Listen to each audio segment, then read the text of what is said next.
Sanam Kherwal Maji Baba ko Johar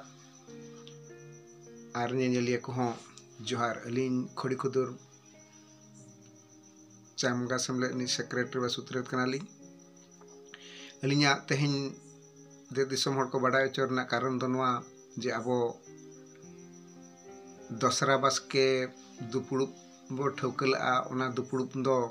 bay hui dareya kana जहाँ से इन पर लक्ष्मी पूजा पड़ाएना तब अब बुरु कुना जो लक्ष्मी पूर्णिमा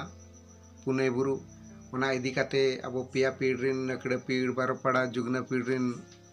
जहाँ तीना मझी बाबा को मेना बा उनको सला आले ठौका हकार दिन बा महारे अब बाले दुरुब दाड़ेया पेया ओना दुरुब मुख्य कारण हुयुक कना अब सोहराय परब सोहराय चांदो रे बो बंगा बुरी मा मेनते आले आले कमिटी बा बियो आसेका खड़ी खोदर रे ठौकला तो तेहेन 24 तारीख आले नुआ वार्ता आले कमिटी रे दुरुब कातेले ठौका किया जे आबो सोशल मीडिया माध्यम तेबो लैया खमा जेमन आबुआ चांदो पिछि जो बंगा बुरु मेना अकोय चांदो रे हुयुआ उनी चांदो रे हुयुमा जेमति जते बंगा बुरु मुलु मोणे माहारे हुयुक कना उनका गे आबुआ चांदो पिछि जो बंगा बुरु तहन कना उनका गे आबुआ सोहराय बंगा रे सोहराय बो माना बातामा ओना दिस उद्देश्य कते गे आले दुपुड़ ले ठौकला ओना दुरुब नुआ जो दाना रे जो बात्या दाना हेजना ओना इदी कते आबो नुआ मिड हाडगान मांग करे खोजा दाए आड़ा के इदी कते दुरुब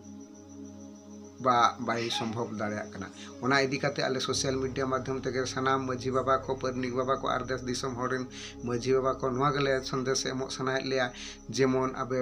चांदो हिसाब काते गे जहाँ चांदो अब सोहराय चांदो ओना चांदो रे बो माना बरमा आर ओना दो हुयुक कना आले ठौका हका आले दिन कालम करे खोजा जे आबो दो कुनमी रे बो माना बताओ मेनते अदो नेहर तहन कना सनाम मझी बाबा को परनिक बाबा को आरदेश दिसम रे जहाँ बुद्धिमान हड़ को आबुआ लेकाते गे सोहराय परब बो मानामा काली पूजा दो बांगा आले ओना नुतुम का आर ओना गो उइहर इदी काते आबोई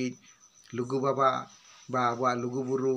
बुरे जहाँ सिस्टम चलुआ कना ओना एरिया रे आबो बई बई ते ने तो परिवर्तन ओना को दो बाय ठिकु कना मेनते आले ले उइहर आबुआ सोहराय परब दो कुनर में हुयुमा मेनते आशा ले दोहया सनाम को गे जोहार।